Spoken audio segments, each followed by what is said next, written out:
পেয়ে গেছি রাজীববাবুকে। আচ্ছা রাজীববাবু, এখন কি হচ্ছে এখানে, কি হবে? আমাদের এই পরিণয় ব্যাংকোয়েট এটা 2 মাস হলো শুরু হয়েছে। হ্যাঁ। আর এটা মেদিনীপুর শহরের একমাত্র ব্যাংকোয়েট। ব্যাংকোয়েট বলতে যা বোঝায় মেদিনীপুরে আমরা সেটাই তৈরি করেছি। যেই যেই বৈশিষ্ট্য ব্যাংকোয়েটের থাকে সেগুলোই আমরা এখানে রেখেছি। আর আজকে আমাদের আর্ট একাডেমির পরীক্ষা আছে, তো এখানে প্রায় 1200 ছেলে মেয়ে দুদিন ধরে পরীক্ষা দেবে। তো এটা যেহেতু আমাদেরই, তার জন্য আমরা মেদিনীপুরে আমাদের আর্ট একাডেমির যত ছেলে আছে তারা যাতে শান্তিতে আনন্দের সাথে পরীক্ষা দিতে পারে তারই ব্যবস্থা করেছি।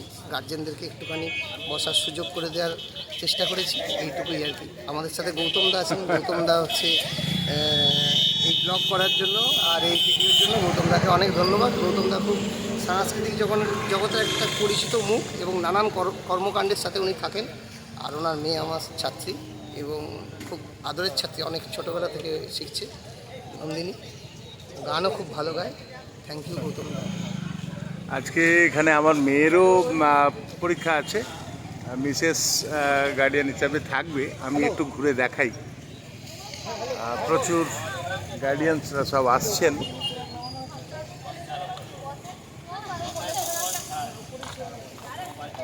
ওখানে বাইক রাখার পার্কিংয়ের স্পেস রয়েছে। একেবারে মেন রোডের উপরে ধর্মা, মেদিনীপুরের ধর্মার খুবই কাছে পরিণয় ব্যাংকোয়েট হল। আমি ভেতরে যাই, ভেতরটা একটু ঘুরে দেখি।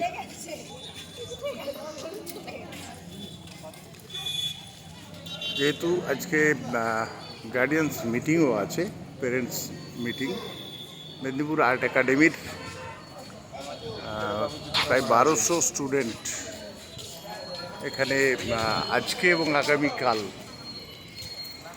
তারা ড্রয়িংয়ের এক্সাম দেবে। প্যারেন্টসটা ভেতরে আছে। আমি আস্তে আস্তে, জুতো দেখেই বোঝা যাচ্ছে ইতিমধ্যেই অনেক প্যারেন্টস ঢুকে গেছেন।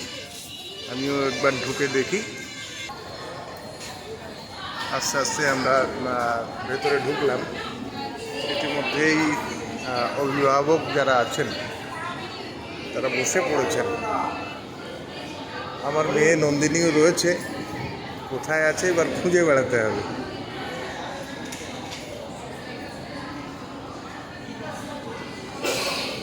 দেখে নিই, সুন্দর ডেকোরেশন,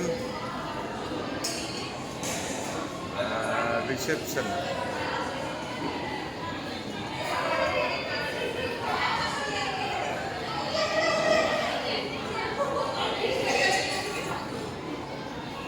দেখি আমার মেয়েকে একটু খুঁজে বেড়াই।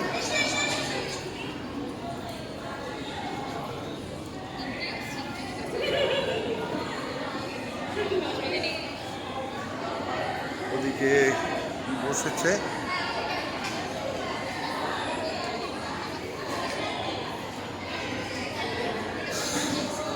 কোথায়? না না, ও ওদের এক্সাম চলছে না। আচ্ছা, এখানে গার্ডিয়ান মিটিংটা হবে। ঠিক আছে, তোমাকে একবার দেখিয়ে দিই। সবাই আছো, গার্ডিয়ানসরা এখানে বসেছে, মিটিং হবে, আমিও বসবো। তার আগে একটু ঘুরে দেখে নিচ্ছি। ঠিক আছে, চেয়ারে তো অবশ্যই বসবো। সুন্দর এই একটা হল। বাচ্চারা যে যার উপরে যাচ্ছে। আমার মেয়েও আজকে পরীক্ষা দেবে। প্রচুর গার্ডিয়ানস আসার জন্য চেয়ার।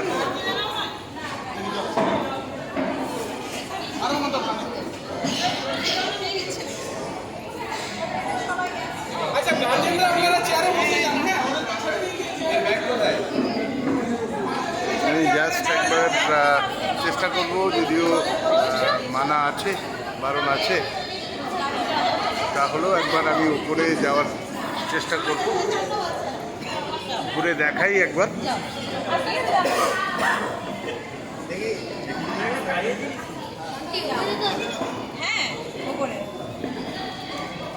উপরে বাচ্চারা এক্সাম দেবে।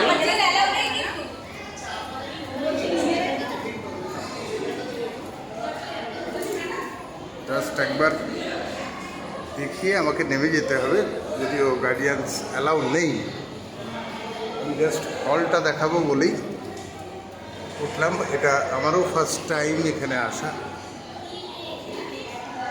ইতিমধ্যেই বাচ্চারা বসে গেছে, প্রচুর বাচ্চা, বিভিন্ন বয়সের প্রচুর বাচ্চা এখানে, খুব সুন্দর লাগছে।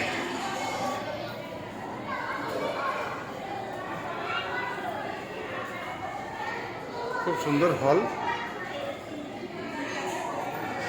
এখনো বাচ্চারা আসছে। ওদিকে নন্দিনী রয়েছে, আমার মেয়ে।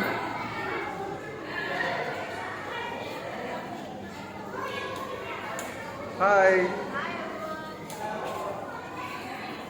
হাই, সব কিছু নিয়ে এসছিস তো? আমার মেয়ে নন্দিনী, বল কিছু আমি বল। এক্সাম দেওয়ার জন্য রেডি আছি। জানি আজকে জুনিয়রদের মধ্যে দিতে হবে, বাট তাও কালকে যেহেতু আমার সম্ভব হবে না, তাই জন্য আমি আজকে দিচ্ছি। হলটা কেমন? হলটা খুবই ভালো। তো এখানে আমি অনেকবার নাম শুনেছিলাম, বাট আমি আজকে ফার্স্ট টাইম এলাম। আমাকে খুবই ভালো লাগছে হলটা, আর পরিবেশটাও খুবই ভালো। তো কিছুক্ষণের মধ্যেই আমার এক্সাম স্টার্ট হবে। দেখি কতটা কি করতে পারি, আশা করি ভালোই করবো। বাবাকে রিকোয়েস্ট করবো পুরোটা দেখানোর জন্য হলটা। আমি নিচ থেকেই দেখিয়ে এনেছি, এবার আমাকে নেমে যেতে হবে। ঠিক আছে, বেস্ট অফ লাক। আমি এবার নেমে যাব।